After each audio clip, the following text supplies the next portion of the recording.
السلام علیکم ورحمۃ اللہ وبرکاتہ۔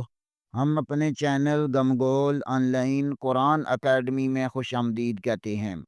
اللہم صلی علی محمد وعلی آل محمد کما صلیت علی ابراہیم وعلی آل ابراہیم انک حمید مجید۔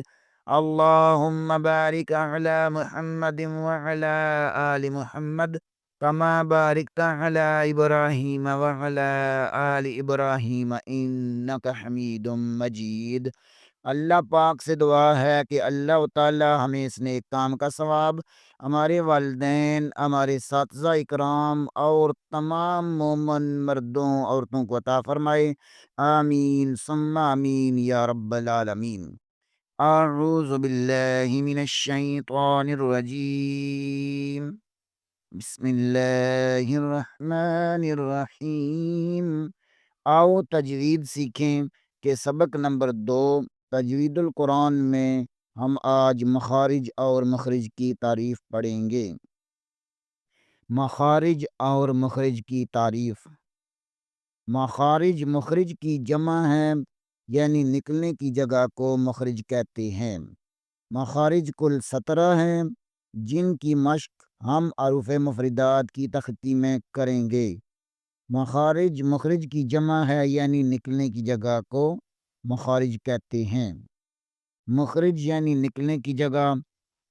مخرج نمبر 1 منہ کا خلا، مخرج نمبر 2 ہونٹ، مخرج نمبر 3 زبان، مخرج نمبر 4 حلق، مخرج نمبر 5 خشوم یعنی ناک کا بانسا۔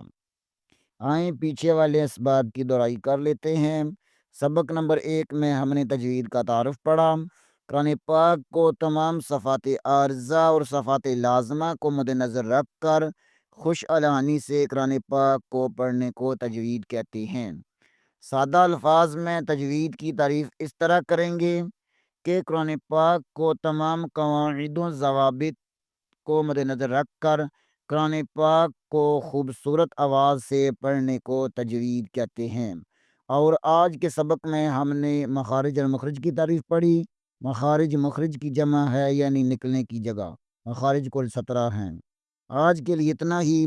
کل انشاءاللہ اگلے پروگرام میں ہم حروف مفردات کا تعارف پڑھیں گے۔ تب تک اجازت، دعاؤں میں یاد رکھیں۔ آپ حضرات سے اپیل کی جاتی ہے کہ پیچھے والے اسباب کی دہرائی کرتے رہیں۔ السلام علیکم۔